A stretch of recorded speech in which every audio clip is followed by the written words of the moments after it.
Hello everyone, आज हम करने वाले हैं सीडीपी का first topic growth and development. और ये हर टीचिंग एग्ज़ाम के लिए इम्पोर्टेंट टॉपिक है।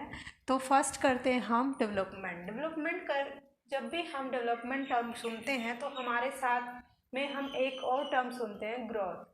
तो ग्रोथ और डेवलपमेंट में क्या डिफरेंस होता है, अगर हम इसको समझें यहाँ से, तो डेवलपमेंट क्या होता है, हमारा एक वाइड एरिया होता है, लेकिन ग्रोथ होता है वो लिमिटेड होता है। जब हम बात करते हैं कि बच्चे का साइज़ इंक्रीज़ हो रहा है, उसका वेट इंक्रीज़ हो रहा है, तो हम बात करते हैं ग्रोथ की। लेकिन हम बच्चे को बोल रहे हैं कि बच्चा धीरे धीरे इंटेलिजेंट हो रहा है, उसमें कुछ ना कुछ नए फीचर ऐड हुए, उसको क्या है हम देख नहीं सकते, बच्चा कितना इंटेलिजेंट है उसको नाप नहीं सकते हैं, उसको मेज़र नहीं कर सकते हैं। तो जो ग्रोथ होता है वो उसको हम मेज़र कर सकते हैं, नाप सकते हैं, जैसे बच्चे की हाइट का इंक्रीज होना, उसका वेट का इंक्रीज होना, ये सब आते हैं हमारे ग्रोथ में।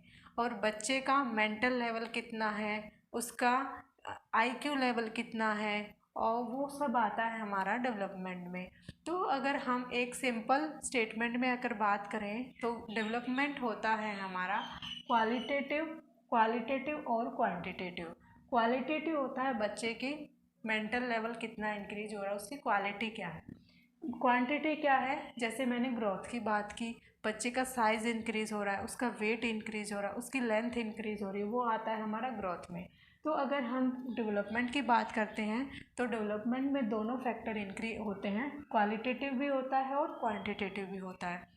लेकिन अगर हम ग्रोथ की बात करते हैं तो ग्रोथ सिर्फ क्वांटिटेटिव होता है, क्योंकि आप अगर इस वेन डायग्राम से इसको समझने की कोशिश करेंगे तो देखिए जो जी है ग्रोथ वो अंदर है और डेवलपमेंट में ये दोनों को कवर कर रहा है। तो यहाँ से भी हम इजीली समझ सकते हैं कि जो डेवलपमेंट होता है वो क्वालिटेटिव और क्वांटिटेटिव दोनों टाइप का होता है, और जो ग्रोथ होता है वो होता है सिर्फ क्वांटिटी। इस पॉइंट से भी हमारे एग्ज़ाम में क्वेश्चन होता है, हमें स्टेटमेंट दी होती है, हमें जो राइट स्टेटमेंट है उसको चूज़ करना पड़ता है।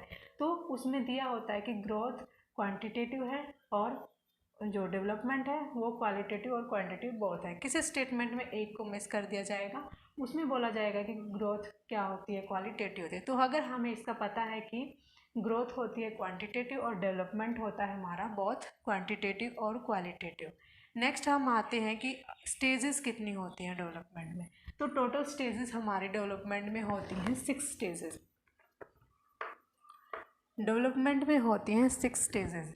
6 स्टेजेस हमारी कौन सी होती हैं, ये हमारी होती हैं, फर्स्ट होती है हमारी प्री नेटल स्टेज। इसमें क्या होता है, जब बच्चा माँ के गर्भ में आता है उससे लेके जब बच्चा जन्म लेता है उस पीरियड को बोला जाता है prenatal period, conception to birth. ठीक है। सेकेंड स्टेज आती है हमारी इन्फेंसी स्टेज। इन्फेंसी स्टेज का टाइम पीरियड होता है 0 to 2 ईयर्स, जब बच्चा जन्म लेता है और जन्म से 2 साल तक बच्चे का पीरियड होता है वो होता है इन्फेंसी पीरियड में। थर्ड होता है हमारा चाइल्डहुड। चाइल्डहुड का टाइम पीरियड होता है 2 to 12 ईयर्स। फोर्थ होती है हमारी एडोलसेंस। एडोलसेंस का टाइम पीरियड होता है 12 से 18 ईयर्स तक। और फिफ्थ स्टेज आती है हमारी अडल्टहुड। अडल्टहुड का टाइम पीरियड होता है 18 to 16 ईयर्स। और लास्ट स्टेज होती है हमारी ओल्ड एज। ओल्ड एज का टाइम पीरियड होता है 62 टिल डेथ तक। ठीक है। तो ये टोटल हमारी 6 स्टेज होती हैं डेवलपमेंट में, और इन सभी स्टेजेस की अलग अलग करेक्टरिस्टिक होती है। प्री नेटल पीरियड में बच्चा क्या करता है, इन्फेंसी में बच्चे में कौन सी नई करेक्टरिस्टिक आती है, नेक्स्ट चाइल्डहुड में फिर कौन सी आती है। तो अभी हमें इस वीडियो में हमने किया है कि हमारी टोटल 6 स्टेज होती है, उनके नाम कौन कौन से हैं, उनका टाइम पीरियड कौन सा, ये भी इम्पोर्टेंट होता है। पेपर में ये भी क्वेश्चन आता है कि इन्फेंसी, ये क्वेश्चन ज़्यादा रिपीट होता है इस वाला इन्फेंसी वाला, कि इन्फेंसी में का टाइम पीरियड क्या होता है। तो आपको इनके नाम याद होने चाहिए और साथ में इनका टाइम पीरियड भी पता होना चाहिए कि कौन सी एज किस टाइम पीरियड में होती है। तो आज के वीडियो में हम इतना ही करेंगे। हमने डेवलपमेंट किया, ग्रोथ किया, दोनों की डेफिनेशन की, दोनों में क्या डिफरेंस होता है वो किया, और डेवलपमेंट में टोटल 6 स्टेज होती है, उन सभी के नाम हमने याद किए और उनका टाइम पीरियड। नेक्स्ट वीडियो में हम करेंगे कि हर एज ग्रुप में कौन कौन सी कैरेक्टरिस्टिक होती हैं। तो आज की वीडियो में इतना ही। Thank you.